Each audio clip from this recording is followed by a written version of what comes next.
Hello everyone, एक बार फिर से आप सभी का स्वागत है हमारे यूट्यूब चैनल सीसीएच में। और सीसीएच में जैसा कि आप लोगों को पता है कि सीसीएच की तरफ से केवीएस का ऑनलाइन बैच जो है आप लोगों को स्टार्ट हो चुका है। आपको रेगुलर बेसिस पे इसकी डेमो क्लासेस मिल रही हैं, आपको पैडा की भी क्लास मिल रही है, इंग्लिश की भी मिल रही है। आपके ऑल ओवर जो आप किसी भी लेवल का एग्जाम दीजिए, पीआरटी, टीजीटी या पीजीटी, तीनों ही लेवल्स पर आपको जो है ऑनलाइन क्लास जो है अवेलेबल है। ऑनलाइन का आपको प्रोसेस भी बता दिया गया है। अगर स्टार्टिंग के जो 100 स्टूडेंट होंगे उन्हें सीसीएच की तरफ से 50% डिस्काउंट दिया जाएगा। इसकी जो ऑफिशियल फीस है वो 3000 होती है, बट स्टार्टिंग के जो 100 स्टूडेंट हैं उनको 50% डिस्काउंट करके यानी कि 1500 में एक पीआरटी का आपको पूरा कंप्लीट बैच, केवीएस का बैच मिल रहा है। आप ये देखिए 50% डिस्काउंट यानी कि 1500, इतने में तो हमारी एक ड्रेस भी नहीं आती है। तो हमें इस बैच का पूरा भरपूर फ़ायदा उठाना चाहिए। अगर आप केवीएस की तैयारी कर रहे हैं या आपकी फैमिली में या कोई भी आपका फ्रेंड वगैरह जो भी है, तो प्लीज़ उन्हें ये सब उनके बारे सीसीएच के बारे में बताइए कि सीसीएच की तरफ से आपको बहुत ही एक मिनिमम प्राइस में जो है क्या दिया जा रहा है, केवीएस का बैच जो है अवेलेबल कराया जा रहा है। जैसा मैंने अभी बताया कि केवीएस की regular classes, demo classes continue आप लोगों तक पहुंच रही हैं। आज की क्लास में भी हम क्या करेंगे, अपने डेमो क्लास के पर्पज़ से ही इस क्लास को आगे बढ़ाएंगे। आज की क्लास में हम जो लेंगे वो हम हिंदी का क्लास लेंगे और जनरल वाला पार्ट लेंगे। जनरल पार्ट जो कि आपको पता है, चाहे आप पीआरटी दें, टीजीटी दें या पीजीटी दें, हमारा 10 मार्क्स का जो है हिंदी जनरल पार्ट आनी है। आज की क्लास में, लास्ट क्लास जो मैंने ली थी उसमें मैंने आपको शब्द बताए थे और शब्दों के प्रकार बताए थे। आज की जो क्लास होगी थोड़ा सा हम प्रीवियस क्वेश्चंस को देखें, क्योंकि ग्रामर पढ़ना आसान होता है लेकिन जब तक हमें क्वेश्चंस को एनालाइज ना करें, हमें पता ही ना हो कि क्वेश्चंस किस तरह के आएंगे, तो वो फिर हमारा पढ़ना बेकार हो जाता है, वेस्ट हो जाता है। तो आज यही सोचकर जो है डेमो क्लास में कुछ क्वेश्चंस को रखा गया है। चलिए, तो बिना टाइम वेस्ट करे हुए क्वेश्चंस को देखते हैं किस किस तरह के हमारे क्वेश्चंस आते हैं। तो सबसे पहला क्वेश्चन क्या है, ध्यान से देखिएगा। मैं साथ साथ आप लोगों को ये भी बताऊंगी कि जो है इन टॉपिक्स को हम किस तरीके से करने वाले हैं। क्योंकि देखिए, ग्रामर को बेसिक तरीके से बुक से पढ़ना हो तो स्टेशनरी पे बहुत सारी बुक्स अवेलेबल है। आप कोई एक बुक उठा कर लाओ, लेकिन उससे हमारा पेपर क्लियर नहीं हो पाता। क्योंकि आजकल कॉम्पिटिटिव एग्जाम्स के लिए तरीका क्या हो गया कि कुछ छोटी छोटी ट्रिक्स होती हैं, उन ट्रिक्स को क्या करते हैं, उन ट्रिक्स के अकॉर्डिंग हम क्या करें, क्योंकि हमें पता है एक लिमिट टाइम है हमारे पास, हम बेसिक से पढ़ेंगे तो टाइम बहुत ज़्यादा लग जाएगा। तो हम क्या करते हैं, इनके लिए कुछ ट्रिक्स बनाते हैं। जब आप डेली बेसिस पे क्लास लोगे तो कंसेप्ट तो होगा ही होगा, लेकिन टाइम को बचाने के लिए ट्रिक्स भी सिखाई जाएंगी। कुछ मैं आज की जो ये क्लास आपकी जो है इसी में ही बता दूंगी, क्लास लेते लेते ही, कि किस तरह से छोटी छोटी बेसिक ट्रिक्स को रखकर भी हम हिंदी को स्कोर कर सकते हैं। क्योंकि हिंदी का जो वेटेज है, अगर मैं पीआरटी की बात करूँ तो उनके लिए बहुत ज़्यादा है, क्योंकि उनके सब्जेक्टिव भी 20 मार्क्स का दिया है और 10 मार्क्स का जनरल पार्ट, तो टोटल मिलाकर उनका हो गया 30 मार्क्स। और आप देखिए 180 में से 30 मार्क्स, आई थिंक मुझे लगता है काफ़ी अच्छा स्कोर कर सकते हैं अगर हमारा ग्रामर पार्ट, हिंदी मतलब हमारी लैंग्वेज स्ट्रॉन्ग हो तो उसके लिए ट्रिक्स की ज़रूरत तो पड़ेगी ही पड़ेगी। वो हम जब सब्जेक्टिव करेंगे तब भी बताया जाएगा। कुछ बेसिक ट्रिक्स होती हैं, और जनरल पार्ट आपका टीजीटी में भी है, पीजीटी में भी है, तो उनको भी ज़रूरत है। क्योंकि ऑलरेडी आपके और बहुत सारे ऐसे सब्जेक्ट हैं जो आपके टाइम को मतलब जिनमें टाइम ज़्यादा लगने वाला है पेपर को सॉल्व करते हुए। तो ऐसे में जो सब्जेक्ट हम ईजी बना सकते हैं उनको तो हम ईजी कर ही सकते हैं, ट्रिक से कर सकते हैं। जैसे देखिए, सबसे पहला क्वेश्चन आप लोगों के सामने है। हमारे पास ऑलरेडी संधि से क्वेश्चन आया है। अब आपका एक टॉपिक है, संधि भी आएगी और संधि विच्छेद भी आएगा। हम इसको पूरा प्रॉपर समझेंगे, 2 क्लासेस में ये आपका जाएगा। संधि क्या होती है और संधि विच्छेद क्या होती है। संधि आपको पता है 3 तरह की हमारी संधि होती है, एक स्वर संधि, एक व्यंजन संधि और एक विसर्ग संधि। ठीक है, स्वर संधि की बात करें तो स्वर संधि में 5 प्रकार की संधि आती हैं। उसी से रिलेटेड आपको यहाँ पर क्वेश्चन दे दिया गया।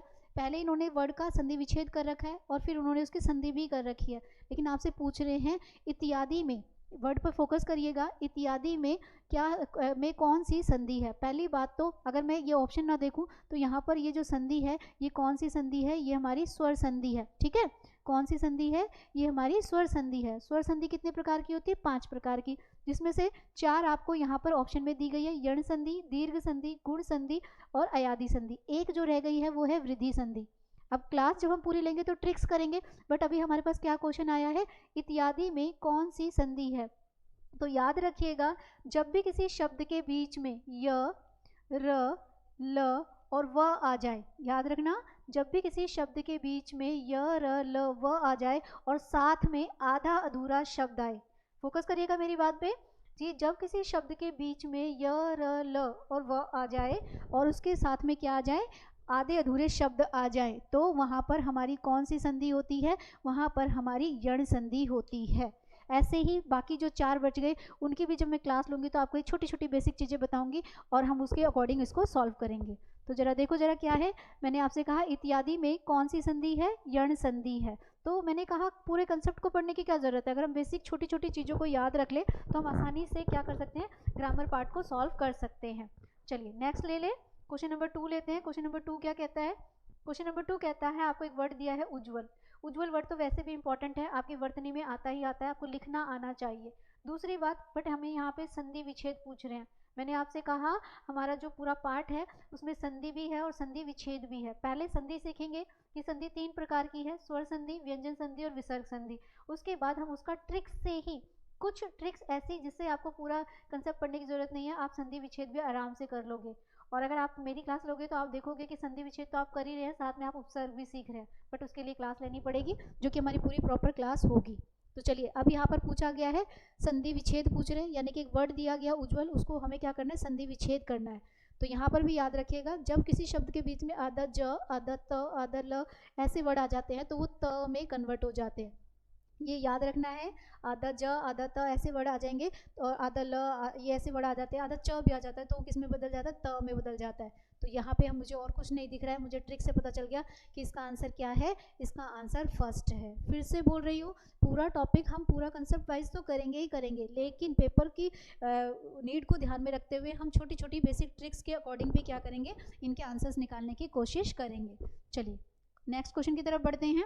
क्वेश्चन नंबर 3 क्या कहता है, आपको एक वर्ड दिया गया है गौशाला, ठीक है, क्या वर्ड दिया गया है, गौशाला, और आपसे पूछा गया समास।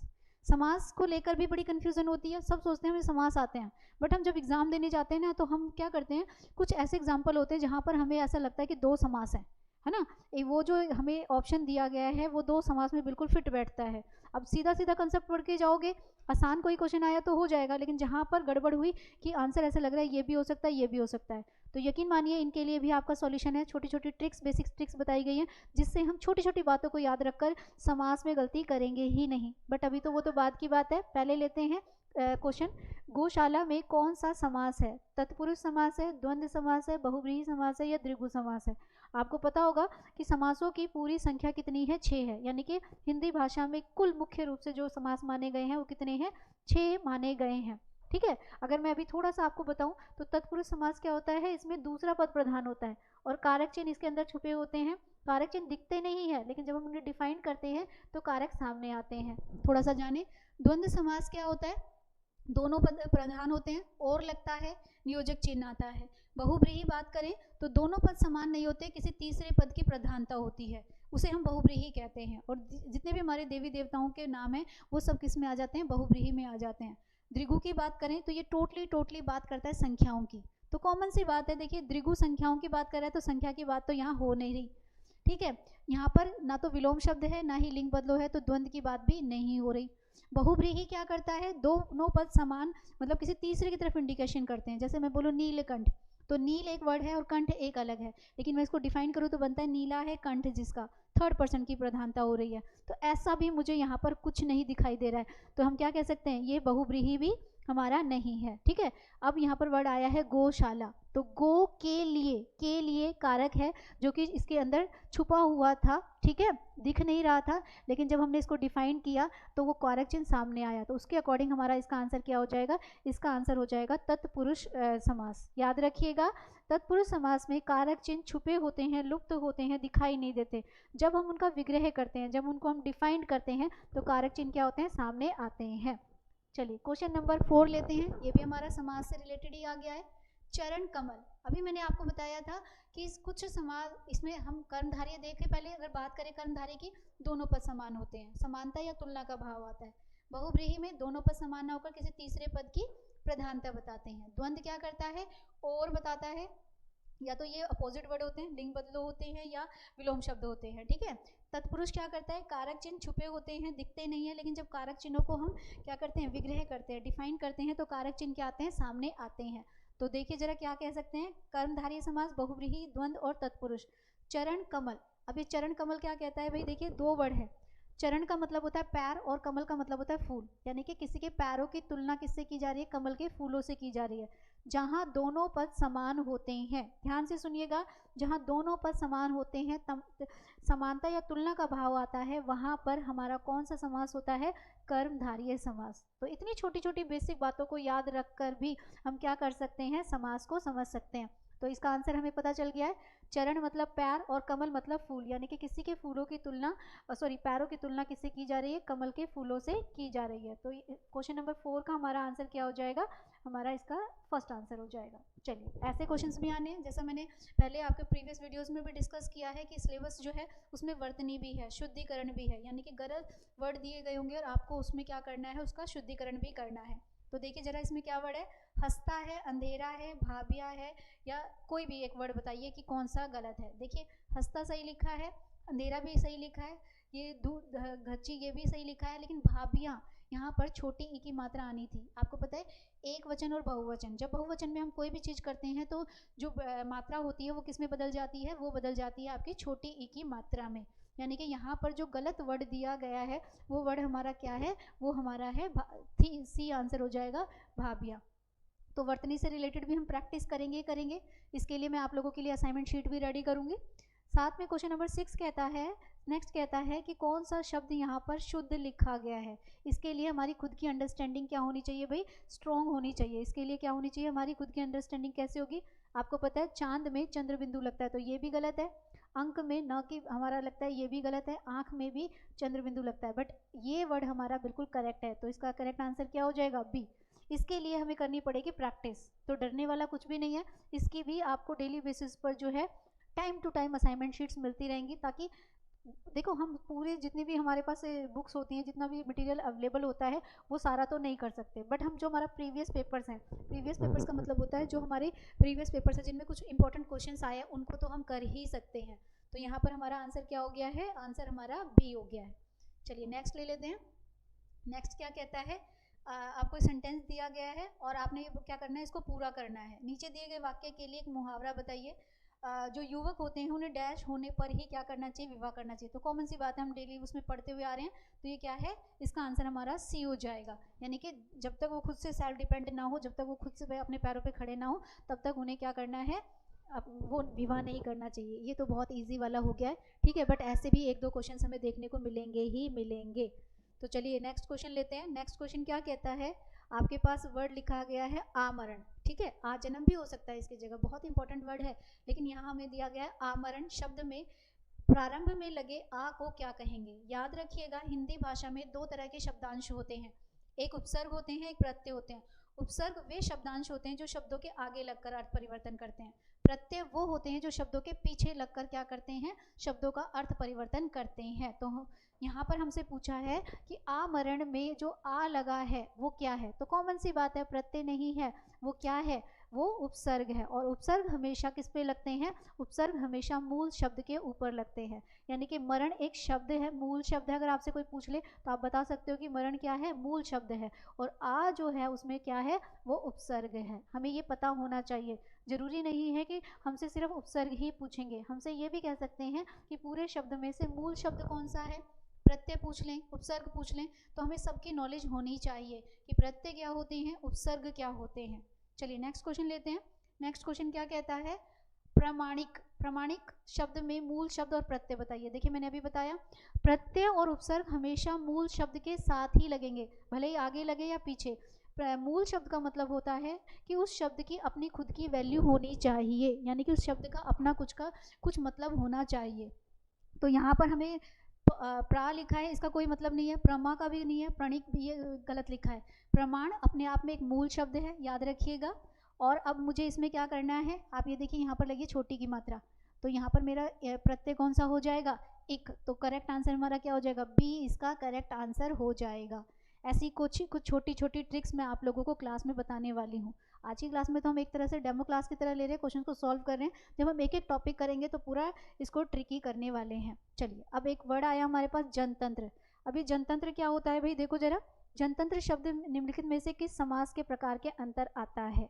अभी समास आप लोगों को पढ़ाया था, बट यहाँ पर एक ही समास दिया है, तत्पुरुष। ये बहुत इंपॉर्टेंट क्वेश्चन है जो हमें बार बार प्रीवियस एग्जाम्स में देखने को मिलता है, ठीक है। सारों में ही हमें क्या दिया है, तत्पुरुष दिया है, तत्पुरुष दिया है, तत्पुरुष समास दिया है।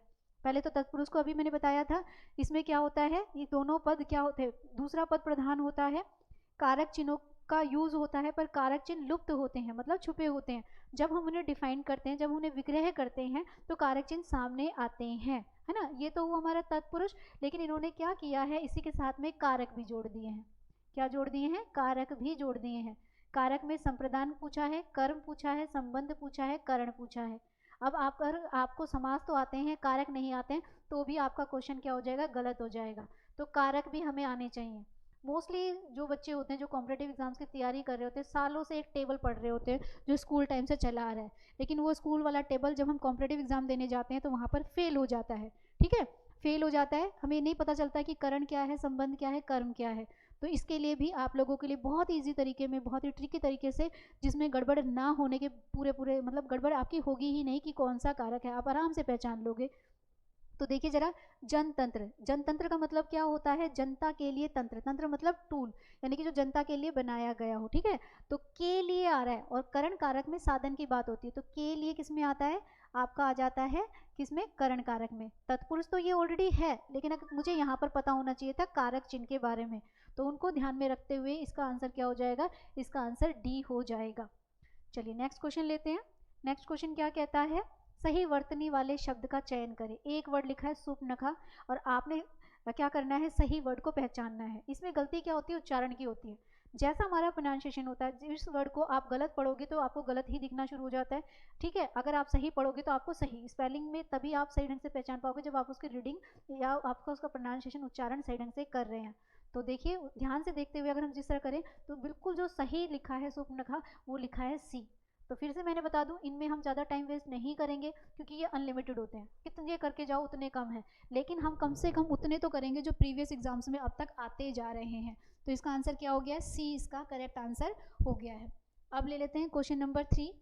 अब यहाँ एक वर्ड लिखा है सामाजिक। आप लोगों को मैं यहाँ एक बताऊंगी, बहुत सारे ऐसे हमारे इंपॉर्टेंट वर्ड होते हैं, जैसे सामाजिक है, ऐतिहासिक है, या पारंपरिक है, या पारस्परिक है। ऐसे वर्ड जो हर पेपर में बार बार रिपीट होते हैं, उनके लिए हम गड़बड़ क्या करते हैं, उस टाइम जब हम एग्जामिनेशन हॉल में बैठे होते हैं, माइंड वर्क नहीं करता। तो आज मेरी इस क्लास में आप एक चीज़ सीख कर जाइए, ये आपको जब भी आपका कभी भी ऐसा क्वेश्चन होगा जहाँ पर आपको करेक्ट वर्ड पूछना है, आपकी पूरी हेल्प करेगा। करना क्या है, जब भी किसी शब्द के पीछे छोटी ई हो, याद रखिएगा छोटी ई हो, तो आगे जब भी आप उस वर्ड को ढूंढेंगे तो वहाँ पर वो क्या हो जाएगी, वो आ की मात्रा में बदल जाएगी, यानी कि आगे वाले वर्ड पर आ तो दिखेगा ही दिखेगा। तो इसी को ध्यान में रखते हुए करेंगे। वर्ड क्या है, सामाजिक लिखा है, जबकि वर्ड होता क्या है, सामाजिक।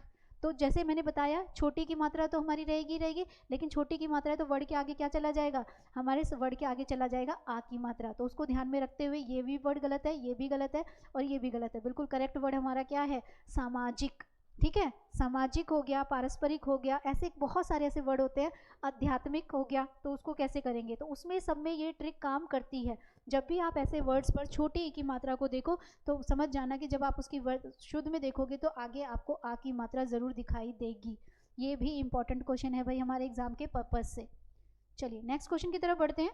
नेक्स्ट क्वेश्चन क्या कहता है, नेक्स्ट क्वेश्चन कहता है अंगारों पर पैर रखना। मुहावरे भी आपका पार्ट है, ठीक है, मुहावरे भी आने हैं, आपने बताना है मुहावरों का सही अर्थ क्या है। मूर्ख होना, समझदार होना, नुकसान करना, जोखिम मोल लेना। कॉमन सी बात है, मुहावरा इतना आसान है, हम पहचान लेंगे, बट इतना खुश होने वाली ज़रूरत नहीं है, इतने ईजी लेवल पर आते हैं। अगर हमारा 10 नंबर का जनरल पार्ट है तो 8 से 9 क्वेश्चंस पूरा हमारे आईक्यू लेवल के अकॉर्डिंग होंगे। 2 क्वेश्चंस वो बहुत इजी डालते हैं, इसके पीछे भी उनका पर्पस होता है।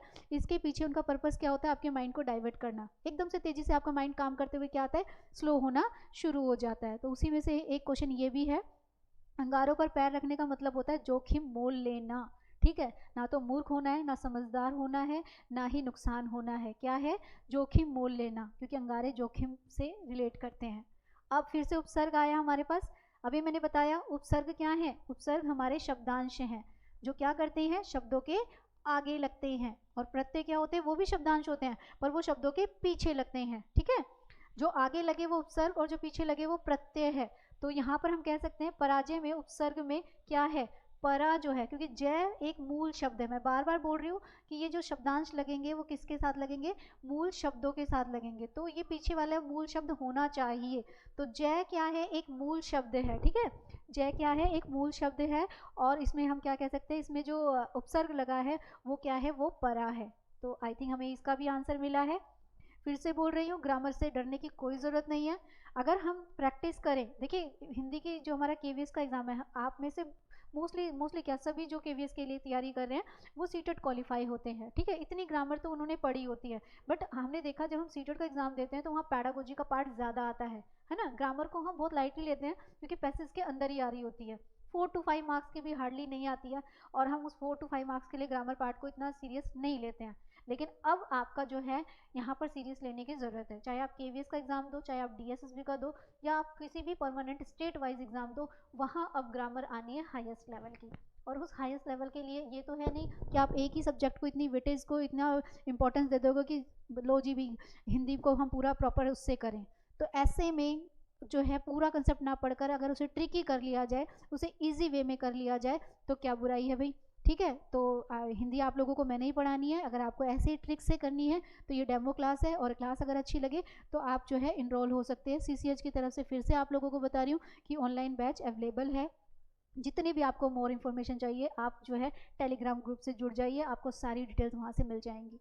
तो चलें आगे क्वेश्चन की तरफ। फिर से हमारे पास आया है, विचार में एक प्रत्यय लगने से बना, क्या बनेगा भाई, करेक्ट वर्ड हमें नो डाउट इसमें क्या बन जाएगा, वैचारिक बनेगा। इसका भी मैं फंडा आपको बताऊंगी, अभी मैंने बताया था ये कौन सी मात्रा है, छोटी की मात्रा है। इनसे भी हम छोटी छोटी बेसिक चीज़ों को याद रख कर भी हम क्या कर सकते हैं, आंसर्स निकाल सकते हैं। चलिए नेक्स्ट क्वेश्चन लेते हैं। नेक्स्ट क्वेश्चन क्या कहता है, निम्नलिखित में से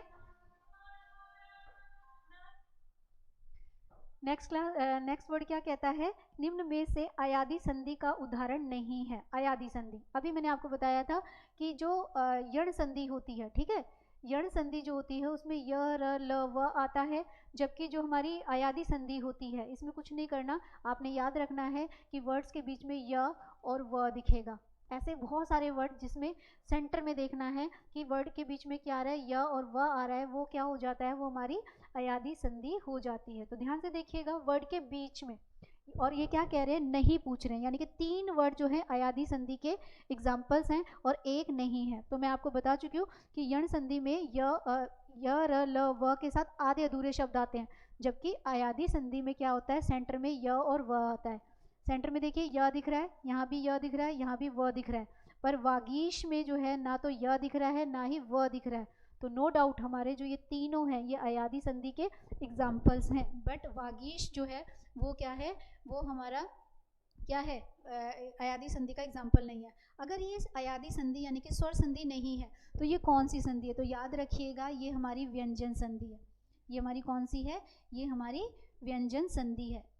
देखिए एक पंथ दो काज हो रहे हैं, प्रैक्टिस इस तरीके से करिए कि सिर्फ सीधा 4 क्वेश्चंस को पढ़ा और एक सॉल्व कर दिया। उस प्रैक्टिस करते समय दूसरे टॉपिक को भी उसके साथ में ध्यान में रखेंगे तो बहुत ही अच्छे तरीके से आप लोगों की प्रैक्टिस हो जाएगी। चलिए नेक्स्ट ले ले। नेक्स्ट क्वेश्चन क्या कहता है, नेक्स्ट क्वेश्चन आप लोगों को दिया है प्रत्येक, एक वर्ड दिया गया, क्या दिया है, प्रत्येक वर्ड दिया है, और आपसे पूछ रहे बताइए कौन सा उपसर्ग है। कॉमन सी बात है, इक नहीं होगा, इक भी नहीं होगा, प्र भी नहीं होगा, इसमें क्या है, प्रति होगा, ठीक है। आपको पता है कि जो हमारे उपसर्ग होते हैं ये 2 प्रकार के होते हैं, ठीक है। इनको भी हम अलग, हिंदी के अलग वर्ड होते हैं और संस्कृत के अलग होते हैं। इस पर हम पूरी डिटेल्स पे पूरा डिस्कस तब करेंगे जब हम इसकी पूरी क्लास लेंगे। तो हमें इसका आंसर मिल गया है कि इसका आंसर क्या हो जाएगा, बी इसका करेक्ट आंसर होगा। चलिए नेक्स्ट लेते हैं। नेक्स्ट वर्ड मेरे पास आया खल। खल का पर्यायवाची शब्द क्या होगा, खल खलनायक से बना हुआ है, याद रखिएगा खल शब्द जो है वो किससे बना हुआ है, खल शब्द हमारा बना हुआ है खलनायक से, ठीक है। खलनायक, तो खलनायक क्या होता है, दुष्ट होता है, उसी से अंदाजा लगा लें। पहला तो होगा नहीं विश्वासघाती या निर्जल, नीच या दुर्जन भी नहीं होगा। यहाँ पर क्या हो जाएगा, दुष्ट और धोखेबाज, यानी कि वो व्यक्ति जो दुष्ट है, धोखेबाज है, उसके लिए हम खल शब्द भी इस्तेमाल कर सकते हैं। फिर से बोल रही हूँ, पर्यायवाची शब्द हो गए, अनेकार्थी शब्द हो गए, डरने की ज़रूरत नहीं है।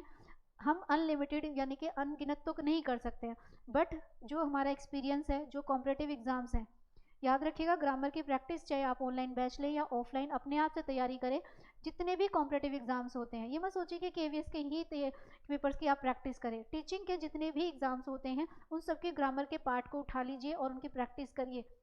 हमारा केवीएस का जो ग्रामर का पार्ट है पूरा का पूरा कवर हो जाएगा और प्रैक्टिस हो जाएगा, क्योंकि एग्जामिनर्स जो है इतनी मेहनत कोई नहीं करता कि 10-12 बुक्स लेकर बैठो और उनमें से सिलेक्टेड वर्ड्स निकालो।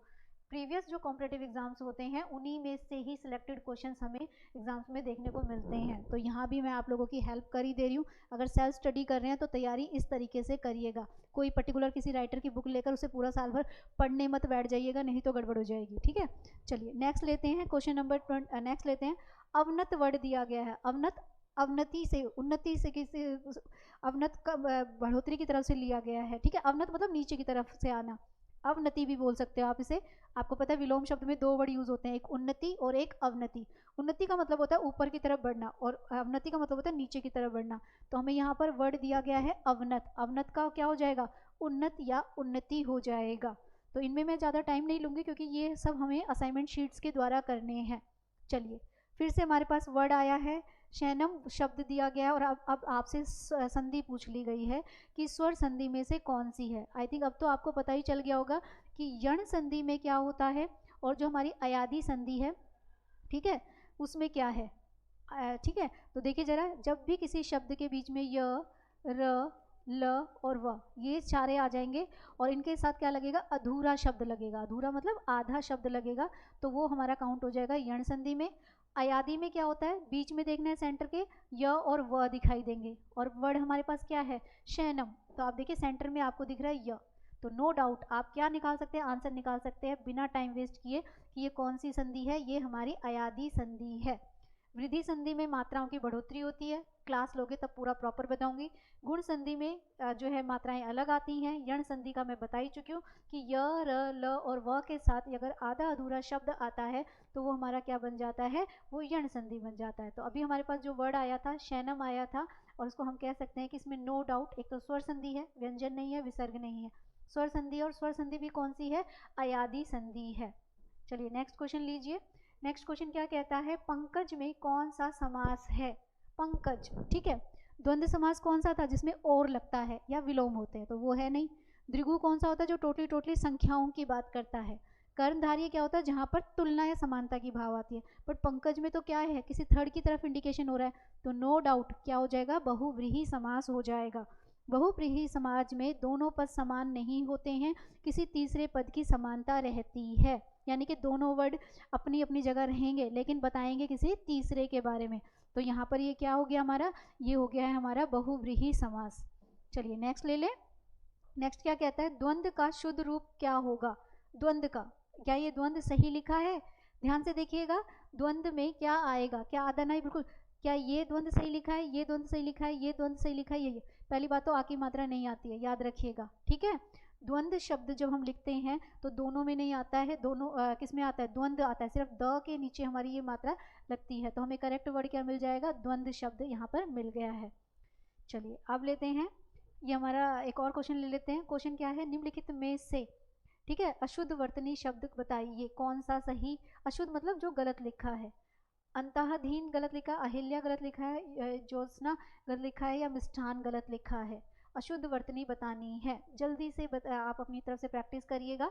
ऐसे वर्ड मैं टाइम नहीं लेती हूँ क्योंकि मुझे पता है इस तरह के जो वर्ड्स होते हैं उसके लिए हमें प्रैक्टिस की ज़रूरत है। तो नो डाउट इसमें हमारा क्या हो जाएगा, मिष्ठान वर्ड जो है वो गलत लिखा हुआ है, अशुद्ध हो जाएगा।